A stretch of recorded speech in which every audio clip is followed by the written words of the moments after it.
Carmen Maldonado, presidenta del Consejo de la Judicatura, bienvenida a Contacto Directo.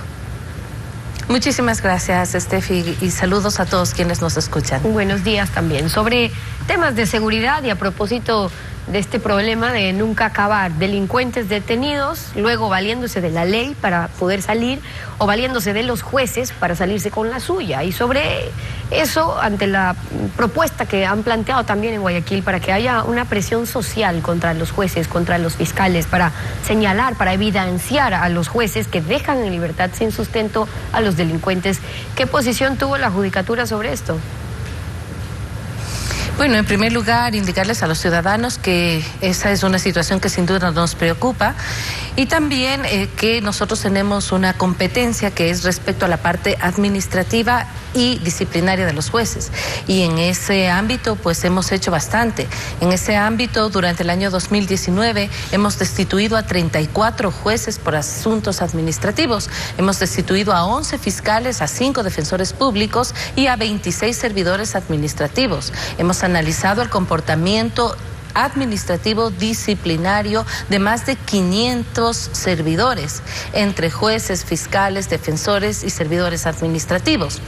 Es decir, nosotros estamos cumpliendo a cabalidad con nuestra misión como órgano de gobierno, administración, vigilancia y disciplina de la función judicial. ¿Cuáles han sido las mayores causas, doctora, en esos casos a los que usted se refiere, digamos en esas destituciones, para marcar la diferencia cuando en las competencias que le refiere el Consejo de la Judicatura, como usted bien dice, en la parte administrativa, pero también disciplinaria? Entonces, ¿en qué casos?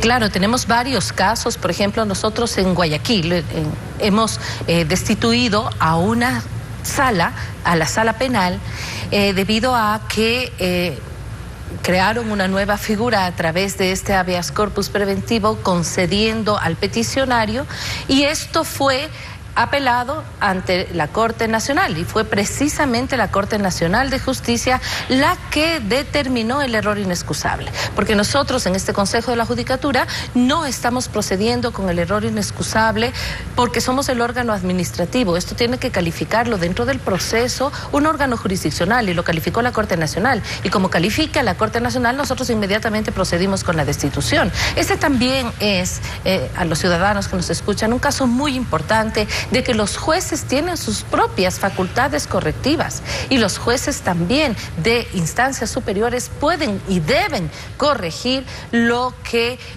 no se ha fallado en derecho en las instancias inferiores. Ahora, son los propios jueces. Hace usted esta diferencia porque recuerde usted que se criticó, sobre todo en las anteriores administraciones, justamente el que puedan valerse de instrumentos o el mismo error inexcusable para poder manipular, cambiar, destituir, poner a jueces cuando no les corresponde de ninguna manera evaluar ninguna sentencia, sino en el tema administrativo, cuando se impuso esta figura de error inexcusable, fueron muchos los casos en los que se dijo que caían justamente en ese error, pero hay que ver si es que luego respondía para favorecer o no los intereses de un gobierno de turno o de un consejo de la judicatura de turno. Entonces, en eso no están cayendo. Exactamente, sin duda alguna, esta administración del Consejo de la Judicatura no ha usado el error inexcusable, sino en 3 ocasiones, y en las 3 previa declaratoria judicial. Plantearon un monitoreo, acá volviendo al tema de Guayaquil, para dar seguimiento a estas causas de las que hablábamos. De hecho, desde la alcaldía se dijo contratar estudios jurídicos privados, y habría que ver si son abogados, que luego no pueden ser juez y parte cuando tienen intereses en casos en la justicia como para acusar a jueces. Pero podría ser la academia. En fin, lo que decían es lograr acusar de prevaricato a quienes liberan a los detenidos. En efecto, esa fue una posición de la señora alcaldesa de Guayaquil, y fue un planteamiento que le correspondió hacer a ella precisamente frente a la problemática. Pero ¿cuál ha sido la posición también desde el Consejo de la Judicatura a propósito de ello? Es decir, que se vea la necesidad entonces ciudadana de señalar de qué está pasando con jueces y fiscales, cuando en teoría existen los procedimientos que tienen que funcionar en la propia justicia y en las distintas instancias justamente para que eso no pase. La Constitución establece que las sentencias se emiten en nombre del pueblo soberano. con lo cual el pueblo soberano debe conocer de las sentencias y le corresponderá entonces al juzgador ser responsable de sus decisiones. Estefi, aquí nosotros queremos hacer una puntualización muy importante para todos quienes nos escuchan. El Consejo de la Judicatura procura y trabaja por el acceso y el servicio de justicia. La administración de justicia es responsabilidad de cada juzgador ante el pueblo soberano. Pero habían señalado ustedes que en Guayaquil se han tenido que remover incluso a magistrados para evitar que cometan infracciones. ¿Infracciones como en cuáles casos es lo que más están encontrando? Bien, nosotros, además de las destituciones a las que me he referido y otras destituciones, también estamos aplicando la figura legal de los traslados administrativos. Es decir, justamente en un caso que planteó y nos convocó la misma señora alcaldesa de Guayaquil respecto a una jueza de flagrancia que dejó en libertad de manera indebida. Este es un tema jurisdiccional. No obstante, nosotros optamos por hacer traslados administrativos, es decir, sacar de las unidades de flagrancia, por ejemplo, y destinar a otra materia. De igual manera en el territorio, sacar de un lugar, de un cantón y pasar a otro cantón. Eso nos faculta la ley. El artículo 100 nos faculta perfectamente hacerlo y eso es lo que estamos haciendo, porque hemos evidenciado que se forman determinadas redes alrededor del juez, que puede involucrar al secretario, el ayudante y por supuesto los usuarios de justicia. Entonces nosotros estamos precisamente en Guayaquil rompiendo con eso. Hemos hecho traslados importantes en la unidad de San Borondón, hemos hecho traslados importantes en la unidad de flagrancia hacia otras unidades, en otras materias y en otros territorios. Eso en cuanto a los jueces, y están también los abogados con las medidas dilatorias que pueden entorpecer también todos los procesos. ¿Y ahí qué papel puede jugar la judicatura? Nosotros tenemos aquí, muy bien usted lo precisa, Estefi, las dilaciones en los procesos no solamente son causadas por los jueces, son causadas precisamente por los abogados de las otras partes. Por ejemplo, en apelación, en cambio de defensor, en aclaración, en recusación.